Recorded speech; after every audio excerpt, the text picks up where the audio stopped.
विद्यार्थियों, आज का हमारा टॉपिक रहेगा अंतर अनुशासनात्मक उपागम, जो कि बीए भाग प्रथम के प्रथम प्रश्न पत्र राजनीति विज्ञान के मूल आधार के अंतर्गत आता है। राजनीति विज्ञान विषय हो या कोई भी विषय हो, उसका संपूर्ण अध्ययन करने के लिए अन्य समाज विज्ञानों का अध्ययन करना आवश्यक होता है। राजनीति विज्ञान के अध्ययन के लिए अन्य विषयों से सहयोग लेने की प्रवृत्ति बहुत ही प्राचीन काल से चली आ रही है। प्लेटो को ही हम यदि देखें तो प्लेटो ने, हालांकि वो एक आदर्श राज्य की कल्पना करते हैं और आदर्श राज्य की कल्पना के साथ ही उन्होंने जो सबसे ज़्यादा उनका ध्यान था वो था परिवार और शिक्षा के गठन के बारे में। उनके ग्रंथों में धर्म, जिम्नास्टिक और उत्पादन प्रक्रियाओं का भी विस्तृत उल्लेख मिलता है। इसी तरह जॉन लॉक, हीगल और मॉन्टेस्क्यू जैसे विचारकों ने भी केवल राजनीति तक ही अपने आप को सीमित नहीं रखा, नीति शास्त्र की गहराइयों को छूने की भी इन्होंने कोशिश की। 19वीं शताब्दी के अंत तक, जब तक ज्ञान की विभिन्न शाखाएं अलग अलग शास्त्रों में विभाजित नहीं हुई थी, उनमें काफी समायोजन था। और इसी तरह से 1890 में जब कोलंबिया विश्वविद्यालय में राजनीति विज्ञान का संकाय खोला गया, तो उसमें अर्थशास्त्र, समाजशास्त्र, इतिहास, मानव शास्त्र, सांख्यिकी, सार्वजनिक विधि और प्रशासन के विभाग भी सम्मिलित थे। इसी क्रम में यदि हम देखें तो मैक्स वेबर, रॉबर्ट मिचेल्स, पेरेटो और दुर्खाइम समाजशास्त्रीय अध्ययन के एक अंग के रूप में राजनीतिक विश्लेषण में रुचि लेते रहे। सन 1908 में ग्राहम वालस की पुस्तक ह्यूमन नेचर इन पॉलिटिक्स तथा आर्थर बेंटले की कृति है द प्रोसेस ऑफ गवर्नमेंट प्रकाशित हुई। उन्होंने राजनीतिक प्रक्रियाओं को समझाने के लिए मनोविज्ञान और लोगों के वास्तविक आचरण का सहारा लिया। बेंटले ने अपनी कृति में सामाजिक संगठन पर बल दिया। उसका चिंतन काफी सीमा तक समाजशास्त्र का ऋणी है। उन्होंने दबाव गुटों, राजनीतिक दलों, चुनावों और जनमत के अध्ययन पर विशेष बल दिया। मैक्स वेबर और रॉबर्ट मिचेल्स द्वारा विकसित अधिकारी तंत्र संबंधी संरचनाओं के विश्लेषण की पद्धतियों को अनेक सरकारी और गैर सरकारी संस्थाओं के अध्ययन में प्रयोग लाने का प्रयत्न किया गया। तो इस तरह से दूसरे विश्व युद्ध के अंत तक राजनीति शास्त्रियों ने राजनीतिक विश्लेषण में राजनीतिक समाजशास्त्र और मनोविज्ञान में विकसित किए गए सैद्धांतिक और प्राविधिक उपागमों को आत्मसात कर लिया था और चुनावी संबंधी व्यवहार और राजनीतिक विश्वासों, अभिवृत्तियों के अध्ययन अनुसंधान के सामान्य विषय बन चुके थे। जब समाजशास्त्रीय, ऐतिहासिक और मनोवैज्ञानिक संकल्पनाएं राजनीतिक विकास को समझने में अपर्याप्त होने लगी, तो आर्थिक सिद्धांत, गणित और सांख्यिकी प्रारूपों पर अधिक जोर दिया गया। तो इस तरह से राजनीति विज्ञान का अन्य या दूसरे समाज विज्ञानों से बहुत ही गहरा संबंध रहा है और प्राचीन काल से ही राजनीति विज्ञान ने हमेशा दूसरे विषयों से सहयोग लिया अपने अध्ययन को संपूर्णता प्रदान करने के लिए। तो राजनीति विज्ञान का समाजशास्त्र से, इतिहास से, भूगोल से, अर्थशास्त्र से, इन सभी विषयों से किसी न किसी रूप में संबंध रहा है। पहला हम ये लेंगे कि राजनीति विज्ञान का इतिहास के साथ क्या संबंध रहा है। इतिहास क्या है? इतिहास में व्यक्ति, समाज और राज्य के भूतकालीन जीवन का लेखा जोखा होता है और राजनीति विज्ञान में राज्य के भूत, वर्तमान और भविष्य का अध्ययन। अतः स्वाभाविक रूप से ये विज्ञान एक दूसरे से बहुत अधिक संबंधित है और सीले तो इन दोनों विज्ञानों का पारस्परिक संबंध बतलाते हुए कहते हैं कि राजनीति विज्ञान के बिना इतिहास का कोई फल नहीं, इतिहास के बिना राजनीति विज्ञान का कोई मूल नहीं। सभी विचारक राजनीति विज्ञान और इतिहास से घनिष्ठ संबंध को स्वीकार करते हैं और इन दोनों के आपसी संबंध को हम कई रूपों में देख सकते हैं। इतिहास राजनीति विज्ञान को बहुत अधिक सामग्री प्रदान करते हैं और बहुत सी अध्ययन सामग्री इतिहास से राजनीति विज्ञान लेता है, प्राप्त करता है और उसके आधार पर अपना अध्ययन भी करता है, उनको अपने अध्ययन में शामिल करता है।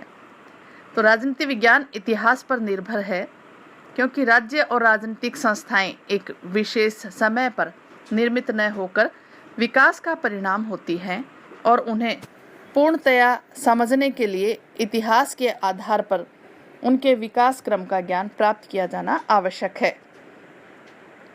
इसके अतिरिक्त राजनीति विज्ञान में जिन समस्याओं का अध्ययन किया जाता है उनका भी अपना इतिहास होता है और इतिहास से परिचित हुए बिना न तो इन समस्याओं को ठीक रूप से समझा जा सकता है और न ही हल किया जा सकता है। वस्तुतः वर्तमान कालीन राजनीतिक व्यवस्था का अध्ययन और भविष्य के लिए आदर्श व्यवस्था का चित्रण ऐतिहासिक अध्ययन के आधार पर ही किया जा सकता है। जैसा कि जेलिनेक ने कहा है कि संस्थाओं के उचित अध्ययन के लिए, चाहे वे राजनीतिक, कानूनी या सामाजिक हों, ऐतिहासिक अध्ययन को आधार बनाने की आवश्यकता आज एक स्वयं सिद्ध तथ्य बन गई है। इसी क्रम में हम देख सकते हैं कि इतिहास राजनीति की प्रयोगशाला या पथ प्रदर्शक के रूप में हमारे समक्ष है। मानवीय इतिहास में विभिन्न समयों पर राजनीतिक क्षेत्र में अनेक कार्य किए गए, जिनके परिणाम और सफलता असफलता का वर्णन इतिहास से प्राप्त होता है। राजनीतिक क्षेत्र के ये भूतकालीन कार्य एक प्रयोग के समान ही होते हैं और ये भूतकालीन प्रयोग भविष्य के लिए पथ प्रदर्शन का कार्य भी करते हैं। भारतीय इतिहास के अध्ययन से इस बात का ज्ञान प्राप्त होता है कि धार्मिक सहिष्णुता की नीति के आधार पर अकबर ने एक विशाल और सुदृढ़ साम्राज्य की स्थापना की, लेकिन औरंगजेब द्वारा अपनाई गई धार्मिक पक्षपात की नीति का परिणाम यह हुआ कि सामान्य पतन की ओर उन्मुख हो गया। भारतीय संविधान के निर्माताओं ने इतिहास के ज्ञान का पूरा लाभ उठाया और भारत में धर्मनिरपेक्ष और संघात्मक शासन होते हुए भी एक शक्तिशाली केंद्र की व्यवस्था को अपनाया। तो इस तरह से इतिहास से बहुत कुछ मार्गदर्शन मिलता है कि दूसरे विश्व युद्ध के बाद में जब बहुत से देश स्वतंत्र हुए तो उनके सामने ये समस्या थी कौन सी शासन व्यवस्थाएं अपनाई जाए, कौन कौन सी व्यवस्थाएं संविधान के अंतर्गत की जाए, जिसमें विशेषतः भारत को यदि हम ले तो भारत ने बहुत ही इतिहास के आधार पर सोच समझकर अपने यहाँ शासन की व्यवस्थाओं को अपनाया। संविधान निर्माताओं ने इस बात का पूरा ध्यान रखा। तो इतिहास राजनीति विज्ञान की तीसरी दिशा दर्शाता है। राजनीति विज्ञान इतिहास की धारा में उसी भांति संचित है जैसे कि नदी की रेत में सोने के कण। इसी तरह Machiavelli, Montesquieu, Hegel, Karl Marx, Comte, Herbert Spencer, Morgan आदि के संबंध में कही जा सकती है, जिन्होंने विभिन्न विषयों को या विभिन्न विषयों पर चर्चा की थी। राजनीति विज्ञान से भी इतिहास अध्ययन सामग्री प्राप्त करता है, अर्थात दोनों विषय एक दूसरे के पूरक है। यदि एक दूसरे से अलग कर दिया जाए या हम यूँ कह सकते हैं कि एक के बिना दूसरा अधूरा है। तो राजनीति विज्ञान इतिहास को बहुत सामग्री अध्ययन के लिए प्रदान करता है और उसमें जैसे इतिहास संपूर्ण भूतकालीन जीवन का विवरण होते हुए भी इसमें प्रमुख रूप से मानव की राजनीतिक गतिविधियों का अध्ययन किया जाता है। यदि इतिहास में से राजनीतिक घटनाओं, विचारधाराओं को निकाल दिया जाए तो इतिहास खोखला रह जाता है, इतिहास का महत्व उतना नहीं रहता। जैसे 17वीं सदी का यूरोपियन इतिहास उस समय तक विशेष महत्व नहीं रखता जब तक कि उसमें राष्ट्रवाद, व्यक्तिवाद, साम्राज्यवाद और समाजवाद जैसी राजनीतिक विचारधाराओं और इन विचारधाराओं के परिणाम स्वरूप उत्पन्न घटनाओं का अध्ययन न किया जाए। अमेरिका के इतिहास में से George Washington, Abraham Lincoln, Monroe सिद्धांत है, ट्रूमैन सिद्धांत है, आइजनहावर योजना है, इन सब को भी हम नहीं निकाल सकते। भारत का इतिहास जब हम पढ़ते हैं तो राजनीतिक गतिविधियों को बहुत अधिक महत्व दिया गया है। भारत के इतिहास में से यदि हम अशोक, चंद्रगुप्त, बाबर, अकबर, शाहजहां, जहांगीर, नूरजहां तथा औरंगजेब के राजनीतिक कार्यों और उपलब्धियों को निकाल दें तो उसमें रही क्या जाता है, अर्थात हमें इन सब को पढ़ना जरूरी होता है इतिहास में। इसी तरह से चाहे राष्ट्रीय कांग्रेस की स्थापना हो, चाहे मुस्लिम लीग का उदय हो, चाहे 1909, 1919 और 1935 के भारतीय शासन अधिनियम हो, द्वैध शासन हो, साइमन कमीशन, नेहरू रिपोर्ट, या हम सविनय अवज्ञा आंदोलन से लेकर क्रिप्स मिशन कमीशन और भारत छोड़ो आंदोलन तक को ले लें, भारत की स्वतंत्रता तक को हम ले लें, तो उस काल में जितनी भी राजनीतिक घटनाएं हुई हैं वो इतनी महत्वपूर्ण है कि उनका यदि जिक्र इतिहास में ना किया जाए तो इतिहास खोखला रह जाएगा, इतिहास अपनी महत्ता खो देगा। लिकोक ने इसीलिए सही कहा है कि इतिहास का बहुत कुछ भाग राजनीति विज्ञान है। इसी तरह से ऐतिहासिक घटनाएं और हम यूँ कह सकते हैं जितने भी इतिहास में घटनाएं हुई है उनमें से अधिकांशतः घटनाएं राजनीतिक विचारधाराओं के परिणाम स्वरूप हुई है, क्योंकि इतिहास पर राजनीति के प्रभाव का एक रूप यह स्पष्ट देखने को मिलता है कि राजनीतिक विचारधाराएं ऐतिहासिक घटनाओं को जन्म देती है। रूसो और मॉन्टेस्क्यू के विचारों का फ्रांस की राज्य क्रांति पर, कार्ल मार्क्स के विचारों का सोवियत रूस की राज्य क्रांति पर तथा महात्मा गांधी के विचारों का भारतीय स्वतंत्रता आंदोलन पर निर्णायक प्रभाव पड़ा। स्वतंत्रता, समानता और सामाजिक न्याय जैसे राजनीतिक विचारों ने भूतकाल में ऐतिहासिक घटनाओं को प्रभावित किया है और आज भी ऐसा कर रहे हैं। तो इस तरह से यदि हम देखें तो राजनीति विज्ञान और इतिहास दोनों एक दूसरे के पूरक है।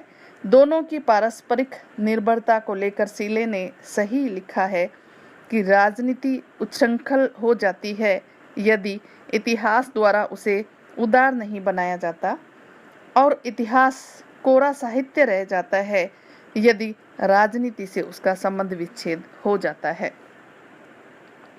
दोनों में घनिष्ठ संबंध है एक दूसरे से, और इनका अगर संबंध विच्छेद कर दिया जाए तो ये कहा जाता है कि एक के बिना दूसरा मृत नहीं तो पंगु अवश्य हो जाएगा। लेकिन फिर भी इन दोनों में कुछ अंतर भी है, और महत्वपूर्ण अंतर हमें देखने को मिलता है उनकी अध्ययन पद्धति के बारे में। इतिहास में घटनाओं का क्रमबद्ध रूप में अध्ययन किया जाता है और इसीलिए इतिहास की पद्धति वर्णनात्मक है, किंतु राजनीति विज्ञान में अध्ययन सामग्री का चयन कर पर्यवेक्षणात्मक और विचारात्मक पद्धति के आधार पर भी उसका अध्ययन किया जाता है। दोनों के क्षेत्र में भी अंतर है। राजनीति विज्ञान मनुष्य के राजनीतिक जीवन तथा राजनीतिक संस्थाओं का अध्ययन करता है, लेकिन इतिहास का क्षेत्र राजनीति विज्ञान की अपेक्षा बहुत अधिक व्यापक है। इसलिए भूतकालीन जीवन के राजनीतिक, आर्थिक, धार्मिक और सामाजिक सभी पहलुओं का अध्ययन इतिहास में किया जाता है। इसके अतिरिक्त दोनों में उद्देश्य का भी महत्वपूर्ण अंतर हमें देखने को मिलता है। इतिहास घटनाओं का यथाक्रम वर्णन कर देता है और भविष्य में क्या होना चाहिए इस बात से कोई इतिहास का संबंध नहीं होता। इसके विपरीत राजनीति विज्ञान भूत और वर्तमान अवस्था का अध्ययन नहीं करता, वरन भविष्य में क्या होना चाहिए इस बात का भी अध्ययन करता है। तो इस तरह से ये कह सकते हैं कि इतिहास का अध्ययन यथार्थ से जुड़ा होता है, यथार्थ पर आधारित है, जबकि राजनीति विज्ञान का अध्ययन आदर्शात्मक अध्ययन भी होता है। आदर्शात्मक अध्ययन है, कल्पना पर आधारित अध्ययन भी राजनीति विज्ञान में किया जाता है, जबकि इतिहास में जो अतीत में हो चुका है उसका लेखा जोखा मात्र इतिहास कहलाता है। तो राजनीति विज्ञान और इतिहास इन दोनों में कुछ अंतर भी हैं, लेकिन फिर भी ये एक दूसरे से पृथक नहीं हो सकते। इन दोनों का एक दूसरे को काफ़ी सहयोग है और एक विषय का अध्ययन संपूर्ण तभी होगा जब दूसरे विषय का इसमें अध्ययन किया जाए। तो इस तरह से राजनीति विज्ञान और इतिहास इन दोनों का परस्पर घनिष्ठ संबंध है। इसी तरह से राजनीति विज्ञान का अर्थशास्त्र से, भूगोल से, समाज शास्त्र से इन सभी से किसी न किसी तरह से संबंध होता है। और अंतः अनुशासनात्मक दृष्टिकोण की जब हम चर्चा करते हैं तो राजनीति विज्ञान का इन सभी विषयों के साथ संबंध क्या है, इस पर हमारा ध्यान केंद्रित होता है। तो इस तरह से आज इसके बारे में जो हमने पढ़ा, राजनीति विज्ञान का संबंध इतिहास के साथ क्या है, किस तरह से है, ये एक अत्यंत महत्वपूर्ण संबंध राजनीति विज्ञान में माना जाता है। इसी के साथ धन्यवाद।